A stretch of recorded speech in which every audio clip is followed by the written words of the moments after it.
کینہ کرنے سے، بغض کرنے سے ہمیں کچھ حاصل ہونے والا نہیں ہے، لیکن یاد رکھو اس کا نقصان تو ضرور ہم کو ہونے والا ہے، اس کا نقصان تو ہم کو ضرور ہونے والا ہے۔ اس لیے کسی کے ساتھ حسد کرنے سے، بغض کرنے سے، کینہ کرنے سے ہمیں کچھ حاصل ہونے والا نہیں ہے۔ کوئی اچھا جی رہا تو جینے دو بھائی، کیوں اس کی زندگیوں میں آپ نمک چھڑکنا چاہتے ہیں؟ کیوں اس کی زندگیوں میں آپ اندھیرا لانا چاہتے ہیں؟ کوئی کسی کا کاروبار اچھا ہو رہا تو ہونے دو، تمہارا ہی بھائی ہے، اس کے ساتھ تم حسد کیوں کر رہے ہو؟ اس کے ساتھ تم نے کیوں کینہ کیا ہے؟ اس کے ساتھ تم کیوں بغض رکھتے ہو کہ اس کے خلاف تم کیوں سازشیں کرتے ہو؟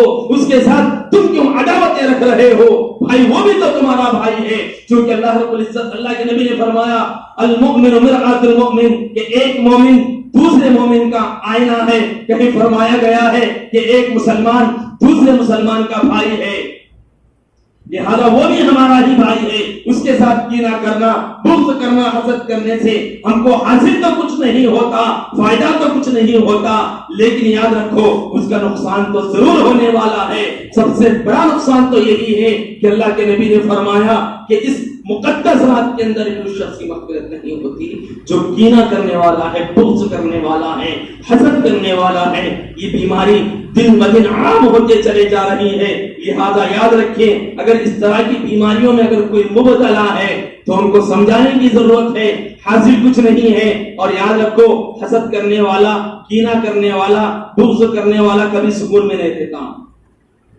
سکون اللہ رب العزت چھین لیتا اس سے، کیونکہ دولت ہونے کے باوجود، اولاد ہونے کے باوجود، بیوی بچے ہونے کے باوجود، گھردار ہونے کے باوجود، سب کچھ ہونے کے باوجود بھی اس کی زندگی میں سکون نہیں رہتا، کیونکہ انہیں دوسروں کو دیکھتے جا رہا۔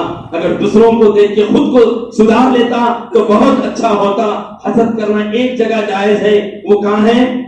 نیکیوں میں حسد کر سکتے ہو، اگر کوئی آگے بڑھا تو حسد کر کے تم اس سے آگے بڑھ جاؤ نیکیوں کے اندر، لیکن دولت کے اندر، دنیا کے اندر تمہیں حسد کرنے کی اجازت نہیں ہے، حرص کرنے کی اجازت نہیں ہے۔ حرص کرنے کی اجازت نیکیوں کے اندر ہے، لالچ کرنے کی اجازت نیکیوں کے اندر ہے، دولت کے اندر نہیں ہے۔ میرے محترم بزرگوں اور دوستوں، اللہ کے نبی نے فرمایا ایک اور بندہ ہے جس کی بھی مغفرت نہیں ہوتی، وہ بندہ ہے کسی کو ناحق قتل کر دینا، کسی کو ناحق قتل کر دینا۔ یہ بھی کیا ہے؟ گناہ کبیرہ ہے۔ اللہ رب العزت اس کو بھی کبھی معاف نہیں فرماتے تب تک وہ اللہ سے معافی طلب نہیں کر لیتا، معاف نہیں کر لیتا۔ اس مقدس رات کے اندر بھی اس کی مغفرت نہیں ہو رہی ہے تو یاد رکھو قتل کرنا کتنا جرم ہے۔ اللہ کے نبی صلی اللہ علیہ وسلم نے فرمایا اگر کسی نے کسی کو ناحق قتل کر دیا، جزیے کے طور پر نہیں بلکہ ناحق قتل کر دیا، تو یاد رکھو اس نے ساری انسانیت کو قتل کر دیا۔ کسی ایک کو بھی اگر ناحق قتل کر دیا تو گویا کہ اس نے ساری انسانیت کو قتل کر دیا۔ اگر کسی نے کسی کو ناحق قتل کرنے سے بچ گیا، رک گیا، تو اس نے ساری انسانیت کے قتل کرنے سے بچ گیا۔ اتنی بڑی وعید اللہ کے نبی صلی اللہ علیہ وسلم نے فرمایا، اتنا بڑا جرم ہے کہ گویا کہ ایک کو قتل کرنا ساری انسانیت کو قتل کرنے کے زمرے میں شامل ہو جائے گا۔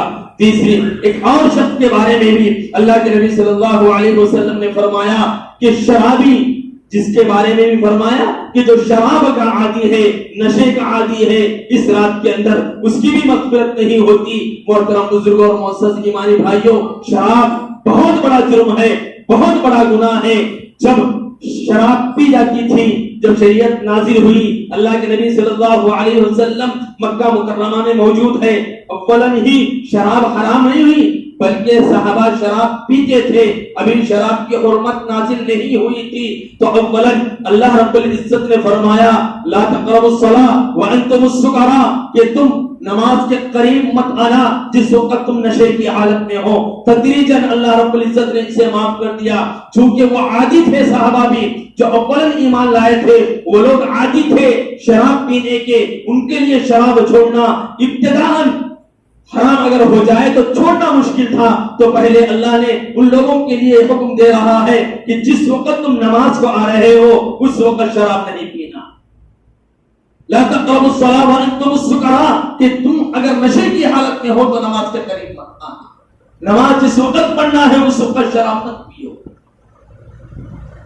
جب چند دن گزر گئے تو اللہ رب العزت نے باضابطہ مکمل طور پر شراب کی حرمت کے بارے میں اعلان فرما دیا ہے، یا ایھا الذین آمنوا انما الخمر والمیسر، کہ اے ایمان والو کہ شراب اور جوا، اس کے بعد فرمایا کہ بت، اور اس کے بعد فرمایا قسمت کے تیر اس زمانے میں ہوتے تھے، قسمت آزمانے کے لیے تیروں کا گیم کھیلتے تھے وہ لوگ، جیسا کہ آج کل کہیں جا رہے ہیں تو اپنی قسمت آزمانے کے لیے کچھ نیا نیا کام کرتے رہتے ہیں۔ تو مکہ مکرمہ میں اس وقت ایک معمول تھا، تیروں کے ذریعے سے اپنی قسمتیں آزماتے تھے۔ تو اللہ رب العزت نے فرمایا کہ شراب کا پینا، جوا کھیلنا، پھر اس کے بعد بتوں کا نصب کرنا، پھر تیروں کو آزمائی کے طور پر رکھنا، یہ سارے کے سارے عمل الشیطان، شیطان کے کام ہیں۔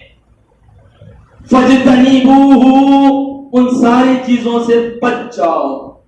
فَاجْتَنِبُوهُ کہ رک جاؤ، امر کا حکم ہے، رک جاؤ۔ لَعَلَّكُمْ تُفْلِحُونَ، تاکہ تم سارے کے سارے کامیاب ہو جاؤ۔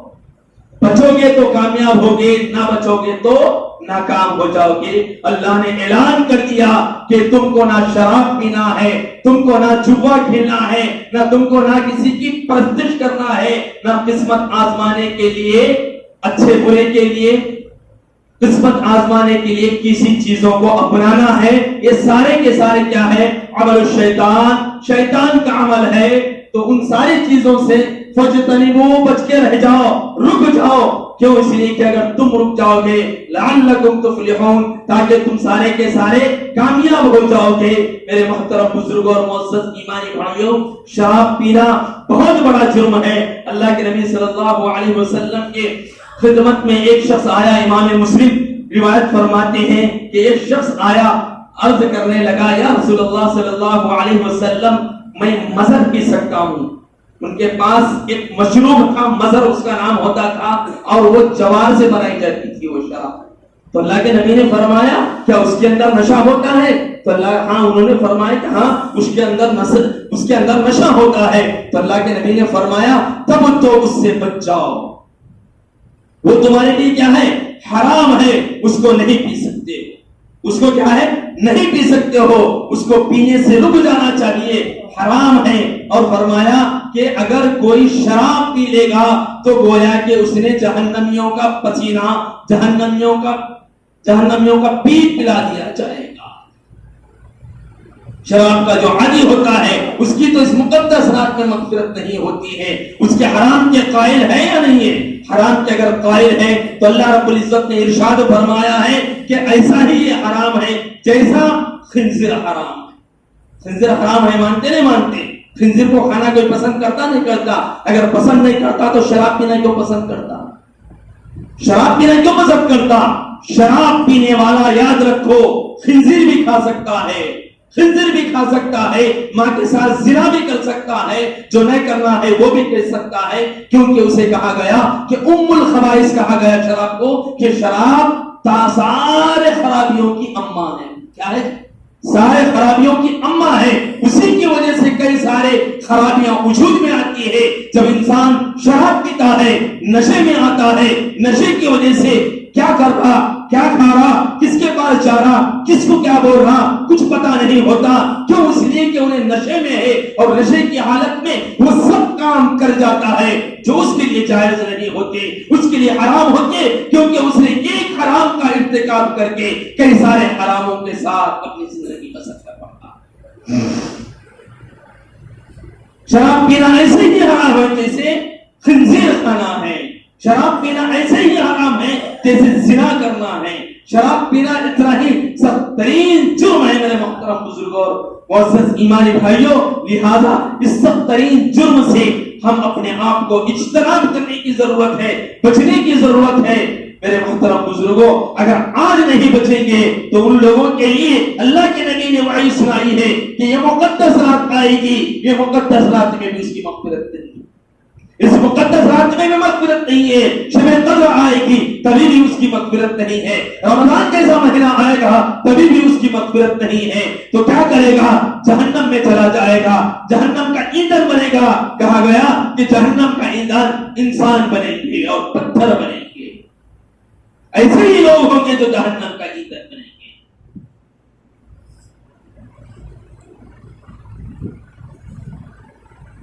جو جرائم ہیں ان جرائم سے بچنے کی ضرورت ہے، اور دین کے جو احکام ہیں ان احکام کو سیکھنے کی ضرورت ہے۔ اگر معلوم نہیں ہے تو معلوم کرا لینے کی ضرورت ہے۔ پتہ نہیں تھا تو معلوم کرا لو، معلوم کر لے کے بچ جاؤ، کیونکہ ان سارے جرائم کا بہت بڑا گناہ ہے، بہت بڑا جرم ہے۔ اللہ کے نبی صلی اللہ علیہ وسلم نے فرمایا اس شخص کی بھی مغفرت نہیں ہوتی جو والدین کا نافرمان، جو والدین کا نافرمان ہے اس کی بھی کبھی مغفرت نہیں ہوتی، کیونکہ والدین کا تم پہ بڑا احسان ہے، والدین کا تم پہ بہت بڑا احسان ہے۔ وَوَصَّيْنَا الْإِنسَانَ بِوَالِدَيْهِ إِحْسَانًا، کہ اللہ رب العزت نے فرمایا کہ والدین کے ساتھ اچھا سلوک کیا کرو۔ کیوں؟ اس لیے کہ تم کو تمہاری ماں نے تمہارے پیٹ میں مشکل کے ساتھ رکھا اور مشکل کے ساتھ جنا، اور 30 مہینے تک تم کو اپنے پیٹ میں رکھ کے دودھ پلایا ہے۔ پوری مدت قرآن فرما رہی ہے کہ 30 مہینے پورے لگ گئے تم کو پیٹ میں رکھنے، دودھ پلانے کی۔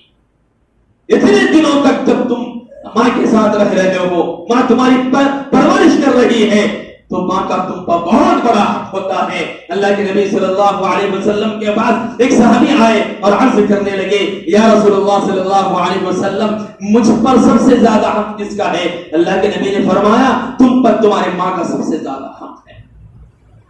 پھر فرمایا یا رسول اللہ پھر مجھ پر کس کا حق ہے؟ پھر فرمایا اللہ کے نبی نے کہ تم پر تمہاری ماں کا سب سے زیادہ حق ہے۔ پھر پوچھا گیا یا رسول اللہ مجھ پہ سب سے زیادہ حق کس کا ہے؟ اللہ کے نبی نے فرمایا تم پر تمہارے ماں کا حق ہے۔ پھر اس کے بعد فرمایا گیا یا رسول اللہ مجھ پر سب سے زیادہ کس کا حق ہے؟ تو اللہ کے نبی نے ارشاد فرمایا، چوتھی مرتبہ فرما رہے ہیں کہ تم پر تمہارے باپ کا سب سے زیادہ حق ہے۔ 3 مرتبہ ماں کا حق بتایا گیا ہے اور چوتھی مرتبہ بتایا جا رہا ہے کہ تمہارا باپ کا حق ہے، اور یہ بھی فرمایا گیا کہ تمہارے ماں کے قدموں کے نیچے جنت ہے، الجنت تحت اقدام الامہات، کہ ماؤں کے قدموں کے نیچے اللہ نے جنت رکھی ہے۔ یہ ثابت کرنا تھا، یہ بتلانا تھا کہ ماں کا مقام کتنا بڑا ہے، کتنا بلند ہے۔ ماں کے قدم جہاں پر ہے جنت وہیں پر ہے، ماں کے قدم جہاں پر وہیں جنت رکھی گئی ہے، تو بتاؤ ماں کا کتنا بلند مقام ہو سکتا ہے، والدین کا کتنا بلند مقام ہو سکتا ہے۔ آج کئی ساری مثالیں ایسی ہیں کہ والدین کو کھانا کھلانے کے لیے اولاد تیار نہیں ہے، کپڑا دینے کے لیے اولاد تیار نہیں ہے، پانی پلانے کے لیے اولاد تیار نہیں ہے۔ جب شادی ہوتی الگ بستر ڈال دیا جاتا، الگ کمرہ کر لیا جاتا، ماں باپ کا کوئی بھروسہ حال نہیں رہتا۔ 3 بیٹے ہونے کے باوجود آج کوئی ذمہ داری لینے کے لیے آگے نہیں بڑھتا، اور ذمہ داری لینے کے لیے اگر آگے بھی بڑھتے تو شرم کی بات ہے کہ پہریاں لگائی جاتی ہے کہ 1 مہینہ تمہارے پاس رہے، 1 مہینہ میرے پاس رہتے، 1 مہینہ اس کے پاس رہتے۔ یاد رکھو جس وقت تم چھوٹے تھے، جس وقت تم ماں کے گود میں تھے، اگر اس وقت تمہاری ماں بھی اگر تمہاری باری لگاتی ہوتی تو بتاؤ تم آج بڑے ہوتے، تم آج اس قابل ہوتے کہ تم آج ماں کی بھی باری لگا دو، اس قابل ہو سکتے تھے؟ نہیں ہوتے۔ تمہاری ماں نے تمہارے ساتھ کوئی تفریق نہیں کی، کوئی امتیاز نہیں کیا، کوئی غیروں کا جیسا سلوک نہیں کیا، اپنائیت کا سلوک کیا۔ 5 بیٹے تھے، سب کو اپنے سینے سے لگا رکھا، 10 بیٹے تھے، سب کو اپنے سینے سے لگا رکھا ہے، لیکن آج ہر بیٹا دور کرنا چاہتا ہے کہ میرے پاس رکھو، میرے پاس رکھو، میرے پاس رکھو۔ یاد رکھو تم بھی باپ بننے والے ہیں، تم بھی ماں بننے والے ہو، تمہاری اولادیں بھی تمہارے پیٹ میں پیدا ہو رہی ہے۔ اس وقت انہوں نے 12 بچوں کو پیدا کیا تھا، 10 بچوں کو پیدا کیا تھا، 4 بیٹے تو تھے، لیکن آج 1 بیٹا 1 بیٹی، ایک ہی بیٹا رہا، انہیں بھگا دیا تو کہاں جاتے؟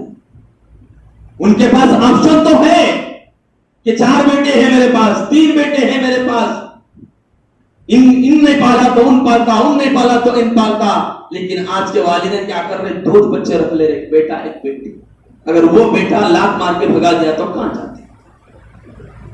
اگر وہ دور اگر نہیں آنا ہے تو یاد رکھو آج والدین کے ساتھ اچھا سلوک کرو، کما تدین تدانو، جیسا کرو گے ویسا بھرو گے ویسا پاؤ، کیسا کرنی ویسا بھرنی، کما تدین تدانو۔ اس لیے یاد رکھنا اگر ہمارے ساتھ اس طرح کے حالات نہ آئے تو ہم کو چاہیے کہ ہم والدین کا مرتبہ سمجھے، والدین کا مقام سمجھے، والدین کا رتبہ سمجھے، والدین کی عظمت سمجھے، والدین کی خدمت کر کے جنت کو حاصل کر لے۔ اللہ کے نبی صلی اللہ علیہ وسلم نے فرمایا، حضرت ابو ہریرہ رضی اللہ تعالیٰ عنہ کی حدیث ہے، اللہ کے نبی نے فرمایا ناک خاک آلود ہو جائے اس شخص کی، ناک خاک آلود ہو جائے اس شخص کی، ناک خاک آلود ہو جائے اس شخص کی۔ 3 مرتبہ اللہ کے نبی نے فرمایا۔ صحابہ نے عرض کیا یا رسول اللہ صلی اللہ علیہ وسلم کون شخص ہے جس کی ناک خاک آلود ہو جائے؟ آپ کہہ رہے ہو، اللہ کے نبی نے فرمایا اس بندے کے لیے میں کہہ رہا ہوں جس کی زندگی میں اس کے والدین بڑھاپے کی حالت میں پہنچ گئے، یا ان دونوں میں سے ایک پہنچ گئے، ماں یا پھر باپ بڑھاپے کی حالت میں اس کی زندگی میں پا گئے لیکن ان کی خدمت کر کے جنت حاصل نہیں کیا، وہ شخص ناک خاک آلود ہو جائے، برباد ہو جائے، ہلاک ہو جائے۔ ایسے شخص کے بارے میں اللہ کے نبی کا ایک کھلا اعلان ہے۔ یاد رکھو اگر ماں باپ بوڑھے ہو گئے، خدمت کی ضرورت ہے تو ہمارا فرض بنتا ہے کہ ہم اپنی والدہ کی خدمت کریں۔ ہماری بیوی کی پر حق نہیں ہے اپنی بیویوں کے اوپر کہ ان کی، ہمارے ماؤں کی خدمت وہ کرے، ہمارے اوپر حق ہے کہ ان کی خدمت کرے، ہمارے اوپر حق ہے کہ اپنے باپ کی خدمت کرے، ماں کی خدمت کرے، ان کی ضرورتوں کو پورا کرے، ان کا اچھا برا دیکھے، ان کا پرسان حال بنے، ان کو الگ اور اکتا نہ کرے۔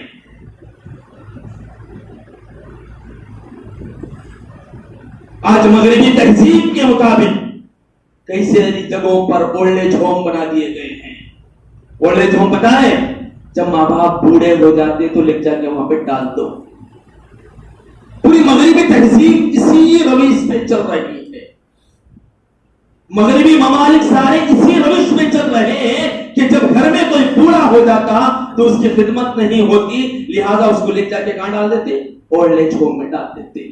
وہاں پہ سارے بڈھے رہتے، ایک تنظیم رہتی، یا تو گورنمنٹ سنبھالتی یا پھر کوئی ٹرسٹ سنبھالتا، ان لوگوں کی پرستش کرتے رہتا، ان لوگوں کو کھانا کھلاتا، اچھا برا وہ لوگ کرتے۔ کتنے بدنصیب ہے ایسے اولاد جو اپنے والدین کو اولڈ ایج ہوم میں لے کے جا کے رکھ رہے ہیں۔ نان مسلم تو اپنی جگہ، مسلمان بھی شہروں میں یہی کر رہے ہیں، شہروں میں یہی کر رہے ہیں کہ اپنی اولاد کو لے کے جا کے اولڈ ایج ہوم میں ڈال رہے ہیں۔ ایک جگہ کی رپورٹ آئی ہے کہ جب ماں کا انتقال ہو گیا اولڈ ایج ہوم میں تو وہاں کے ذمہ دار نے بیٹے کو فون کیا کہ آپ کی اماں کا انتقال ہو گیا، لہذا آ کے ڈیڈ باڈی لے کے چلے جاؤ۔ تو بیٹا کہہ رہا ہے ذمہ دار سے کہ اس کے انتم سنسکار جتنے ہو سکتے ہیں، مسلمان ہے، اس کے جو آخری رسومات ہوتے ہیں وہ پورے تم ہی کر دو، اس کے جو بھی اخراجات ہوتے ہیں وہ میں تم کو ڈال دوں گا۔ شرم کی بات ہے ایسی اولادوں پر، شرم کی بات ہے ایسے مسلمانوں پر جو اپنے ماں باپ کی جنازہ بھی نہیں لینا چاہ رہے ہیں، میت کو بھی نہیں لینا چاہ رہے ہیں، دیکھنا بھی نہیں چاہ رہے ہیں، اولڈ ایج ہوم کے حوالے کر رہے ہیں۔ ہمیشہ کے لیے رہو تو رہو، مرو تو مرو، ہمیں تم سے کوئی واسطہ نہیں ہے۔ یہ حالات آج امت مسلمہ کی بنتی جا رہی ہے، دھیرے دھیرے آج قوم کدھر جا رہی ہے، غور کرنے کی ضرورت ہے، سوچنے کی ضرورت ہے کہ آج ہم بھی اپنے اولاد کو یہی تعلیم دیں گے کہ آج ہم جب ہم بوڑھے ہو جائیں تو ہماری اولاد بھی لے کے جا کے اولڈ ایج ہوم میں ڈالتے ہیں۔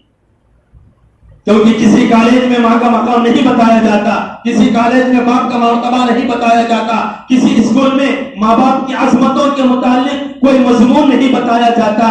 تو بتاؤ جب اسکولوں کالجوں میں بچوں کو پڑھاؤ گے تو تمہاری عظمت کبھی بھی نہیں پتا چلے گی۔ جب عظمت ہی پتا نہیں چلے گی، تمہاری اہمیت ہی پتا نہیں چلے گی، تمہاری اوقات ہی پتا نہیں چلے گی، تم کیا چیز ہے وہ پتا ہی نہیں چلے گا، تو تمہاری کیا عزت کرے گا، کیا احترام کرے گا، کیا عظمت کرے گا، تمہارے ساتھ کیا اچھا سلوک کر سکے گا۔ قربان جائے آقا کے ہر ایک جملے پر جب آقا آئے، دین لے کر آئے، دین اسلام لے کر آئے تو ہر ایک کا مقام اجاگر کرتی ہے کہ ماں کا بھی ایک مقام ہے، باپ کا بھی ایک مقام اور مرتبہ ہے، بیوی بیوی کے ساتھ بھی ادب و احترام کے ساتھ رہنا ہے. بیوی کو بھی بتا دیا گیا کہ شوہر کے ساتھ کس انداز سے رہنا ہے.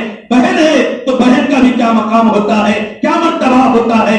جب وہ گھر آئے تو اس کے ساتھ کس انداز سے پیش آنا ہے. خود آقا نے اپنی رضائی بہن کے ساتھ یہ نمونہ پیش کر کے صحابہ کو بتا دیا ہے کہ بہنوں کے ساتھ بھی اچھا سلوک کرو, ماں باپ کے ساتھ بھی اچھا سلوک کرو, اہل خانہ کے ساتھ بھی اچھا سلوک کرو, رشتہ داروں کے ساتھ بھی اچھا سلوک کرو. ہر ایک کے مقام کو کھول کھول کے ہمارے آقا نے اپنی امت کو بتا دیا ہے تاکہ ہر ایک کو اپنا حق مل جائے. ورنہ تو وہ دور یہ تھا جب بیٹیاں گھروں میں پیدا ہوتی تو زندہ دفنا دی جاتی تھی. جب بیٹیاں گودوں میں آتی تو ان کو گود پالنا بھی گوارا نہیں کرتے, دودھ پلانا بھی گوارا نہیں کرتے, مٹی کے آڑ میں دبا دیا جاتا تھا. بیٹیوں کی کوئی قدر و قیمت نہیں تھی. ویسے دور میں آقا آئے, ویسے دور میں بیٹی کی عظمت کو بتائے, ویسے دور میں ماں کے مقام کو بتایا کہ ماں کا بھی بڑا بلند مقام ہے, بہن کا بھی بلند مقام ہے. تمہاری جو بیٹی ہے بیٹی کا بھی بہت اونچا مقام ہے. اگر تم 3 بیٹیوں کو پال پوس کے اگر بڑا کر کے اچھے گھرانے میں شادی کرو گے تمہارے لیے جنت کی خوشخبری ہے. کسی نے پوچھا یا رسول اللہ اگر 2 بیٹیاں ہو تو آقا نے فرمایا 2 بیٹیوں کی بھی اگر اچھی پرستش کرو گے, اچھے گھر میں اس کو دے دو گے, ان کے لیے بھی جنت کی خوشخبری ہے. کسی نے فرمایا یا رسول اللہ 1 بیٹی ہے تو کیا ہے, اس کے لیے خوشخبری نہیں ہو سکتی. آقا نے فرمایا وہ بھی محروم نہیں ہے اس بات سے. اگر 1 بیٹی ہے تو اس 1 بیٹی کی بھی اچھی پرورش کرتا ہے, پرستش کرتا ہے, اس کے بعد جو ہے سو اس کو اچھے گھر میں دے دیتا ہے تو اللہ نے اس کے واسطے بھی یہ اعلان رکھا ہے کہ اس میں وہ بھی جنت میں چلا جائے گا. یہ مقام اس دین نے ہم کو دیا ہے, یہ درس ہم کو اس دین نے دیا ہے. کسی دین میں کسی مذہب میں یہ ساری خوبیاں نہیں بتائی گئی ہے.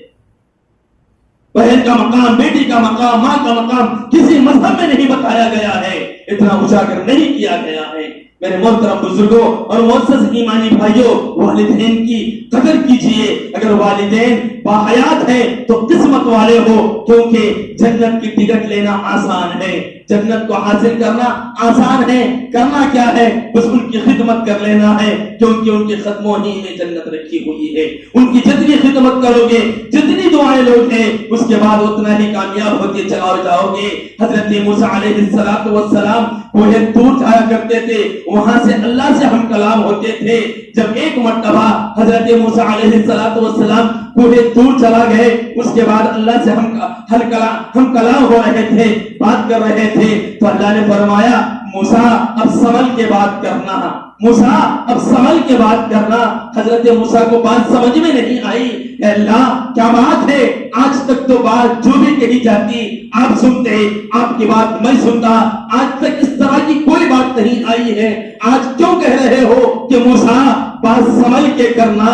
اللہ نے فرمایا اے موسیٰ جب تم گھر سے نکلتے تھے اس وقت تمہاری ماں تم کو گھر کے باہر کر کے جب اپنا گھر کا دروازہ بند کرتی تھی تو اس وقت تمہارے حق میں دعائیں کرتی تھی کہ میرا بیٹا جس کام کے لیے جا رہا ہے اے اللہ اس کام میں برکتیں عطا کر دینا, اس کی پوری ضرورتوں کو پورا کر دینا. لیکن آج وہ ماں دنیا سے چل بچی ہے, تیرے پیچھے دعا کرنے والی ماں نہیں ہے. لہٰذا آج تو جو بھی کہے گا, جتنا بھی کہے گا, سنبھل کے کہنا ہے, بغیر سنبھلے مت کہنا. یاد رکھو ماں کا کتنا بڑا مقام ہے, ماں کی دعاؤں کا کتنا اثر ہے کہ جب ماں دعا کرتی ہے تو اللہ اس دعا کو سن لیتا ہے. اس لیے ماں کی دعائیں لینا سیکھو, ماؤں کی, والدین کی دعائیں لینا سیکھو.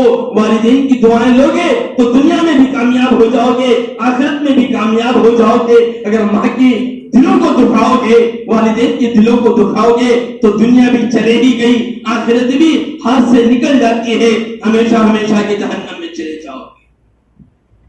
میرے محترم بزرگوں اور معزز ایمانی بھائیوں, حضرت جاہمہ رضی اللہ تعالیٰ عنہ جہاد میں نام لکھانے کے واسطے اللہ کے نبی صلی اللہ علیہ وسلم کی خدمت میں حاضر ہوئے اور کہنے لگے یا رسول اللہ صلی اللہ علیہ وسلم جہاد میں جا رہے ہیں لوگ تو میرا بھی نام لکھ دیجیے. اللہ کے نبی نے فرمایا جاہمہ کیا گھر کے اندر والدین ہے؟ تو انہوں نے عرض کیا ہاں یا رسول اللہ گھر کے اندر والدین ہے. تو اللہ کے نبی نے فرمایا جب والدین ہے تو ان کی خدمت کر لو, بس جہاد میں جانا ضروری نہیں ہے، ان کی خدمت کر لو، ان کی خدمت آج ضرورت ہے کہ تم ان کی خدمت کرتے رہو۔ اس کے بعد اللہ کے نبی نے فرمایا کہ زنا کرنے والا بھی جنت میں، زنا کرنے والے کی بھی اس رات میں مغفرت نہیں ہوگی جو زانی ہے۔ میرے محترم بزرگوں اور معزز ایمانی بھائیوں، بات بڑی طویل ہوتی جا رہی ہے، اس لیے میں اختصار کی جانب جانا چاہ رہا ہوں کہ زنا کرنے والا جو زنا کا عادی ہے، اللہ کے نبی نے فرمایا اس شخص کی بھی اس رات میں مغفرت نہیں ہوگی۔ ایک شخص اللہ کے نبی صلی اللہ علیہ وسلم کی خدمت میں حاضر ہوا اور عرض کرنے لگا، یا رسول اللہ صلی اللہ علیہ وسلم مجھے زنا کی اجازت دے دیجیے۔ اللہ کے نبی نے فرمایا، کیا میں تجھے زنا کی اجازت دے دوں؟ ہاں اللہ صلی اللہ علیہ وسلم، اللہ کے نبی نے فرمایا تو جس سے زنا کرے گا پتا وہ کسی کی ماں ضرور ہوگی، وہ کسی کی ماں ہوگی، پتا تیری ماں کے ساتھ کوئی زنا کرے تو اس کو برداشت کر سکتا ہے۔ اس شخص نے کہا، نہیں یا رسول اللہ صلی اللہ علیہ وسلم، کیا تو اپنی بہن کے ساتھ کسی کوئی اگر زنا کرے تو اس بات کو برداشت کرے گا؟ تو اس نے کہا کہ نہیں یا رسول اللہ، تو جس سے بھی زنا کرے گا وہ کسی کی بہن ہوگی، تو جس سے بھی زنا کرے گا وہ کسی کی بیٹی ہوگی، تو جس سے بھی زنا کرے گا وہ کسی کی خالہ ہوگی، اور تو نہیں چاہتا کہ تیری بیٹی کے ساتھ، تیری خالہ کے ساتھ، تیری ماں کے ساتھ، تیری بہن کے ساتھ کوئی زنا کرے، اس بات کو تو گوارا نہیں کرتا، تو جب دوسروں کے بہنوں کے ساتھ، دوسرے کی ماں کے ساتھ، دوسروں کی بیٹی کے ساتھ زنا کرے تو اس طرح گوارا کرتا ہے۔ اللہ کے نبی صلی اللہ علیہ وسلم نے اس طرح سمجھا کر اس صحابی کو منع کر دیا ہے کہ زنا کی اجازت نہیں دی جا سکتی ہے، زنا بہت بڑا جرم ہے۔ اس کے بعد اللہ کے نبی نے فرمایا اس رات میں اس شخص کی بھی مغفرت نہیں ہوتی جو قطع رحمی کرتا ہے، رشتے توڑ دیتا ہے، رشتوں کو توڑ دیتا ہے، ادھر کی بات ادھر، ادھر کی بات ادھر لگا کے رشتے توڑنے کا کام کرتا ہے، کبھی جوڑنے کا کام تو نہیں آتا، توڑنے کا کام آتا ہے۔ تو ایسے شخص کے بارے میں اللہ کے نبی نے فرمایا جس کے ہری بھری زندگیوں میں آگ ڈالتا ہے، ہری بھری زندگیوں میں نمک ڈالتا ہے، ہری بھری زندگیوں کو خشک کر دیتا ہے، ہری بھری زندگیوں کو خراب کر دیتا ہے، ویسا شخص کبھی جنت میں نہیں جاتا۔ یاد رکھو، اگر ادھر کی بات ادھر، ادھر کی بات ادھر لگا کے اگر کسی کی زندگیوں کو خراب کرنے کی اگر سوچ ہے کسی کی، تو یاد رکھو اس سوچ کو ختم کر دو کہ اچھا ہے تو میرا بھائی اچھا ہے، اچھا ہوں تو میں اچھا ہوں، سب اچھا ہونا چاہیے، اس بات کو یاد رکھنا چاہیے۔ اس کے بعد اللہ کے نبی نے فرمایا تصویر بنانے والا، بتوں کو بنانے والا، اس کی بھی اس رات میں مغفرت نہیں ہوتی، چغلی کرنے والے کی بھی اس رات میں مغفرت نہیں ہوتی۔ اللہ کے نبی صلی اللہ علیہ وسلم نے منع فرمایا ہے ایسے شخص کے بارے میں، سب سے بدتر شخص وہ ہے جو چغلی کرتا ہے، ایک دوسرے کی برائی دوسرے کے، اس کی برائی اس کے سامنے کرتا، اس کی برائی اس کے سامنے کرتا، ایسے بندے کی اس رات کے اندر بھی، مقدس رات کے اندر بھی مغفرت نہیں ہوتی۔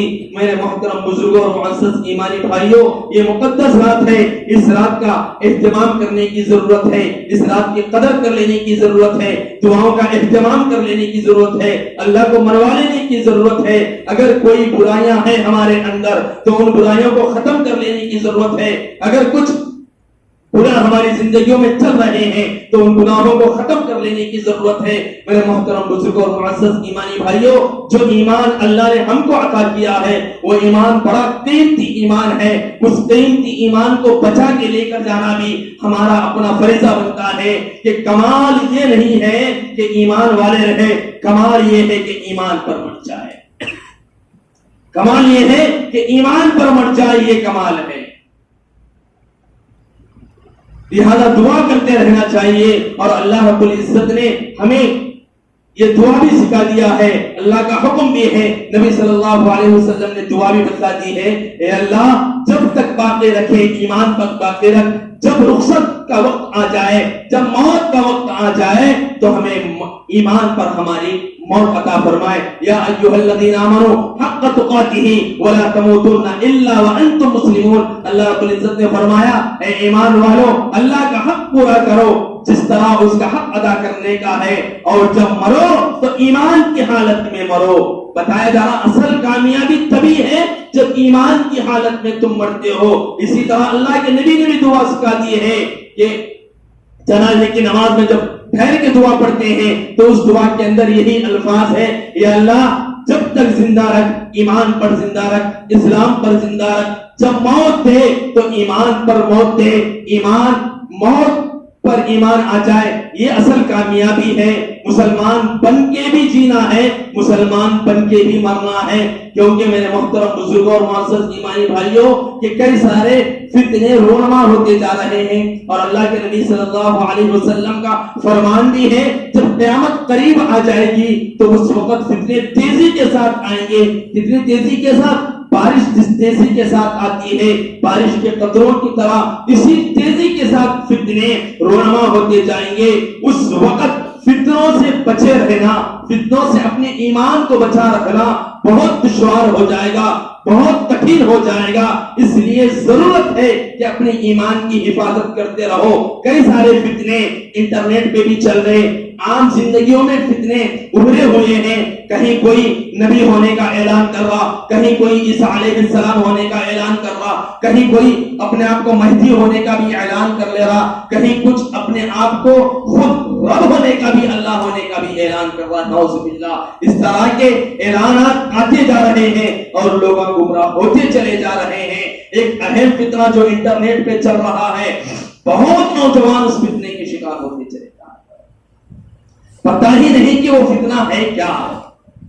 بولنے والے کے جملے اچھے دکھ رہے تو اٹھا کے اسٹیٹس پہ لگا لے رہے، بولنے والے کے جملے اچھے دکھ رہے تو دوسروں کو فارورڈ کرتے رہے، بولنے والے کے جملے اچھے لگ رہے تو اپنی گیلری میں سیو کر کے رکھ لے رہے، اس کو دوسروں کو بھی شیئر کر لے رہے. اس کو معلوم نہیں کہ بولنے والا کون ہے، معلوم نہیں کہ اس کا عقیدہ کیا ہے، معلوم نہیں کہ اس کا کلچر کیا ہے، معلوم نہیں کہ وہ آخر مسلمان ہے یا مسلمان نہیں ہے. عقیدہ آخر اس کا ہے تو کیا عقیدہ ہے؟ کہ اس سلسلے میں ایک ویڈیو، یونس الگوہر شاہی کی ویڈیوز بہت زیادہ وائرل ہوتے چلے جا رہے ہیں، اور امت مسلمہ کے نوجوان اس کے ویڈیوز کو فالو بھی کر رہے، دیکھ رہے بھی اور مان بھی لے رہے، اور بول رہے کون سا بہت اچھا بولتا رہے. کون ہے کیا بولتا تجھے معلوم ہی نہیں، وہ ایمان کے بارے، ایمان کے باریک جزیات معلوم ہی نہیں، اور بول رہے کہ انہیں بہت اچھا بولتا اس لیے ہم سن رہے. یونس الگوہر شاہی ایک فتنے کو چلاوا، اس فتنے کا بانی ہے ریاض احمد گوہر شاہی. وہ رہنے والا ہے پاکستان کا، اب تو نہیں مر گیا وہ نہیں. ریاض احمد گوہر شاہی راولپنڈی پاکستان کا رہنے والا ہے. اس کی پیدائش 25 نومبر 1941 میں پیدائش ہوئی اور 25 نومبر 2001 میں وہ مر گیا. اس کو یونس الگوہر شاہی بول رہا کہ وہ مہدی تھا. کیا بولا؟ حضرت مہدی تھا کہتے ہو. اور وقت سے نہیں بول رہا، بہت آگے تک بھی جا رہا، بولتا ہوں انہیں مہدی تھا، اور اس نے بھی اپنے آپ کو کیا بول رہا؟ میں مہدی ہوں. اللہ کے نبی صلی اللہ علیہ وسلم نے ارشاد فرمایا کہ جب قیامت قریب آ جائے گی اور دنیا کے اندر یہودیوں کا راج چلنے لگ جائے گا، یہودیوں کا ظلم حد سے زیادہ بڑھ جائے گا، تو اس وقت ہر ایک کو حضرت مہدی کی آمد کی انتظار رہے گی. حضرت مہدی کی آمد کی انتظار رہے گی، اور حضرت مہدی کو اس وقت کے عارفین، بزرگان دین، اللہ والے، عبدال حضرت مہدی کو پہچانیں گے. ان اپنے آپ کو کبھی مہدی نہیں بول لیں گے، حضرت مہدی اپنے آپ کو کبھی مہدی نہیں بول لیں گے، بلکہ ان کو پہچانا جائے گا. وہ کون ہوں گے؟ اللہ کے نبی نے اس بات کی بھی وضاحت کر دی کہ اسمہ اسمی و اسم ابیہ اسم ابی، کہ اس کا نام میرے نام کے برابر ہوگا یعنی محمد ہوگا، اور اس کے باپ کا نام میرے نام کے برابر یعنی عبداللہ ہوگا. حضرت میرے خاندان سے ہوگا، حضرت حسن کے خاندان سے ہوگا، حضرت فاطمہ کے نسل سے ہوگا. یہ بھی اللہ کے نبی نے فرمایا. جبکہ ریاض احمد گوہر شاہی نہ مدینے میں پیدا ہوا، نہ حضرت حسن کی نسل سے ہے، بلکہ وہ ایک مغل ہے. اپنے آپ کو سید بول لیتا، مغل ہے، پاکستان کا رہنے والا ہے. ملک بٹنے سے پہلے وہ تو کشمیر کا رہنے والا تھا، اس کا پردادا وہ پاکستان چلے گیا، وہاں کا رہنے والا تھا. وہ نہ نبی کی نسل سے ہے، نہ حضرت فاطمہ کی نسل سے ہے. اللہ کے نبی نے یہ بھی بتا دیا کہ حضرت مہدی مدینہ منورہ میں پیدا ہوں گے، جبکہ یہ جو پیدا ہوا پاکستان میں پیدا ہوا. اور یہ بھی بتا دیا آقا نے کہ حضرت مہدی مکہ مکرمہ میں پہچانے جائیں گے. مقام ابراہیم اور بیت اللہ کے درمیان یہ جگہ بھی بتا دیا اللہ کے نبی نے. مقام ابراہیم اور بیت اللہ کے درمیان اس وقت کے عارفین حضرت مہدی کو پہچان کر پکڑ کر مقام ابراہیم سے ٹیک لگا کے بیٹھ جائیں گے. زبردستی ان کے ہاتھ میں بیعت کر دی جائے گی. یہ حضرت مہدی ہوں گے اور ایک ہی رات کے اندر اللہ تبارک و تعالیٰ ان کے اندر ساری خوبیاں ودیعت کر دے گا، ڈال دے گا. پیدا جب ہوئے تب سے ان کے اندر کوئی خاصیت نہیں رہے گی، کوئی خوبی نہیں رہے گی، لیکن اس وقت اللہ رب العزت ایک ہی رات کے اندر ساری خوبیاں ان کے اندر ڈال دے گا. یہ سارے حدیث کے اندر موجود ہیں. لیکن یہ کہتا ہے کہ ریاض احمد گوہر شاہی یہ حضرت مہدی ہے. اور اس کی دلیل کیسا پکڑتا معلوم ہے؟ حضرت جعفر صادق کا ایک من گھڑت قول لے لیتا. کیا لے لیتا؟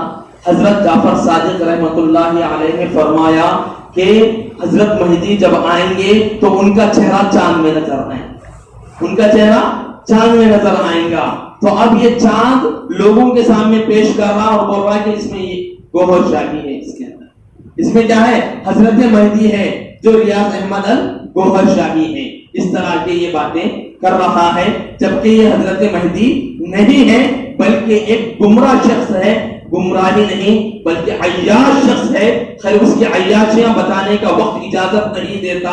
بہت ہی بڑا عیاش تھا، ایک شریف انسان بول لینے کے بھی قابل ریاض احمد الگوہر شاہی نہیں تھا. مسلمان تو دور کی بات، شریف انسان بھی اس کو بولنے نہیں سکتے. وہ اتنا ناپاک، گندا، غلیظ، پلید انسان تھا. اس نے اس کو یونس الگوہر شاہی بول رہا کہ وہ حضرت مہدی ہی نہیں بلکہ اس سے بڑا مقام کیا ہے معلوم ہے؟ ہندو اس کو اوتار بولتے. ہندو لوگ اس کو کیا بولتے؟ کالکی اوتار بھی اس کو بول لے رہا ہوں. ہندوؤں میں جا رہا تو کالکی اوتار، مسلمانوں میں آ رہا تو مہدی بول لے رہا.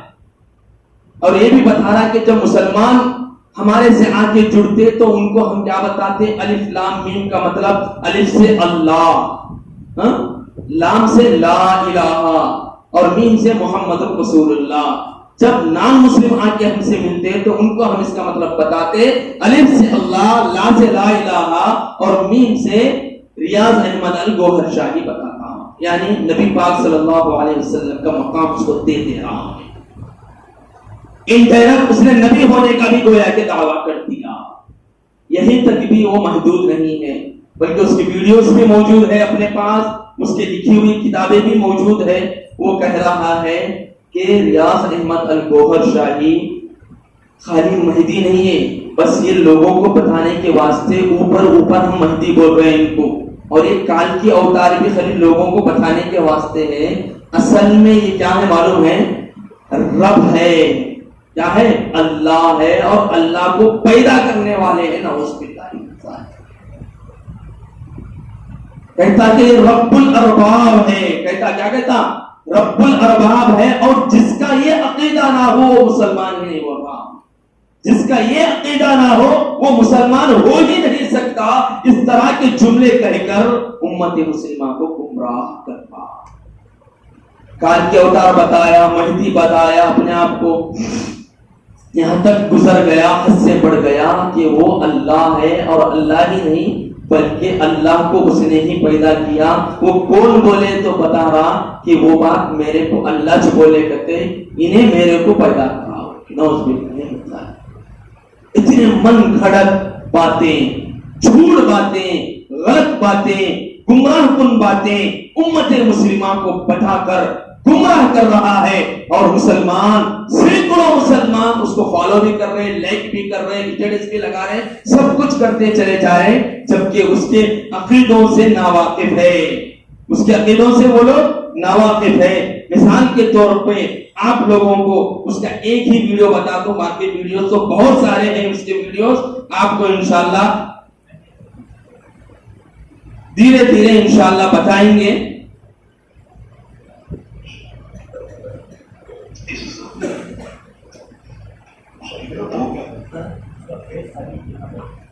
انشاءاللہ اس کا فیس بتا دیں گے. اس کی ویڈیو میں تو ساری وضاحت کے ساتھ باتیں ہیں, آپ سن سکتے, ہو سکے تو انشاءاللہ آپ کو ڈال دیں گے, سن لیجئے اس کی باتیں.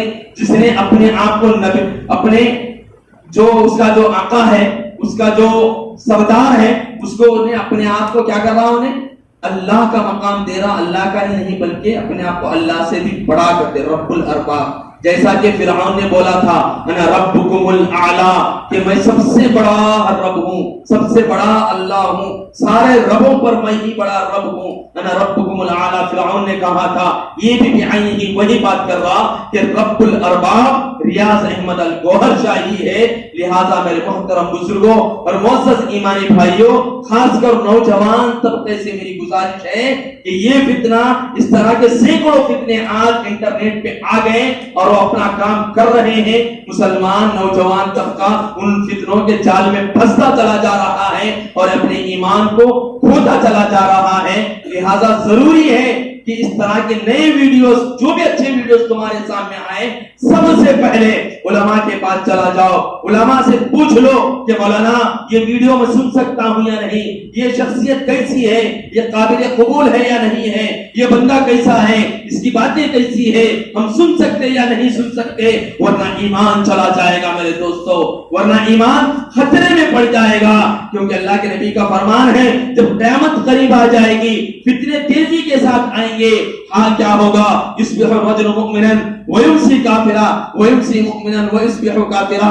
صبح کا مومن شام کو کافر ہو جائے گا, شام کا مومن صبح کو کافر ہو جائے گا, پتہ بھی نہیں چلے گا کہ اس کے دل سے ایمان نکل گیا, کیونکہ عقیدہ بدل گیا. جب عقیدہ بدل جائے گا تو ایمان ختم ہو جائے گا. ٹوپی سر پہ ہے, مسلمان نہیں ہوتا, چہرے کو داڑھی ہے, مسلمان باقی نہیں رہتا, لباس ہے, ہم سمجھ رہے کہ چہرہ, ٹوپی, یہ لباس کو مسلمان ہونے کی علامت سمجھ رہے, مسلمان نہیں رہتا.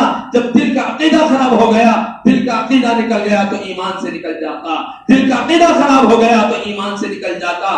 دودھ کا ایک گلاس ہے, تازہ دودھ ہے, گاڑھا دودھ ہے, پینے کے قابل ہے نہیں ہے, پینے کے قابل ہے, پی سکتے ہیں, لذت والا ہے, لذیذ ہے, سب کچھ ہے, لیکن اس کے اندر ایک قطرہ پیشاب کا ڈال دے رہے, بتاؤ اب پی سکتے اس کو؟ نہ رنگ بدلا, نہ مزہ بدلا, نہ ٹیسٹ بدلا, نہ ہلیا بدلا, کچھ تو بدلا اس کا, کچھ بھی نہیں بدلا, لیکن اس کے اندر ایک گندگی آ گئی. اس وجہ سے اب وہ دودھ نہیں رہا بلکہ گندا ہو گیا, ناپاک ہو گیا, غلاظت میں اس کی شمار ہونے لگ گیا. میرے محترم بزرگوں اور معزز ایمانی بھائیوں, جب قیامت قریب آ جائے گی, فتنے اسی تیزی کے ساتھ آئیں گے. مسلمان کے سر پہ ٹوپی رہے گی, مسلمان سمجھے گا میرے سر پہ ٹوپی ہے, چہرے پہ داڑھی ہے, لباس اسلام کا ہے, لیکن ایمان ختم ہو جائے گا, دلوں سے ایمان نکل جائے گا. آقا نے فرمایا ایک دور آئے گا کہ جس دور میں مسجدیں مصلیوں سے بھری ہوئی رہے گی, لیکن حال یہ ہوگا کہ ان میں سے ایک بھی مسلمان نہیں رہے گا. حال یہ ہوگا کہ ان میں سے ایک بھی مسلمان نہیں رہے گا, ان کے دلوں سے ایمان نکل چکا ہوگا. مسجدوں میں آ کے نماز پڑھنے سے مسلمان باقی نہیں رہتے. عقیدہ جب درست رہتا تو مسلمان باقی رہتے, جب عقیدہ بگڑ گیا تو ایمان چلا جاتا, جب عقیدہ نکل گیا تو ایمان سے نکل جاتا. انسان کو پتہ بھی نہیں چلتا کہ میں مسلمان ہوں یا مسلمان نہیں ہوں. بہت تیزی کے ساتھ کتنے کام کر رہے ہیں اپنے اور اپنے نسلوں کے اور اپنے دوست احباب کے اور اپنے اہل خاندان کے ایمان کو بچانے کی. آج ضرورت ہے اللہ رب العزت ہم سب کو توفیق عمل نصیب فرمائے. وما علینا الا البلاغ.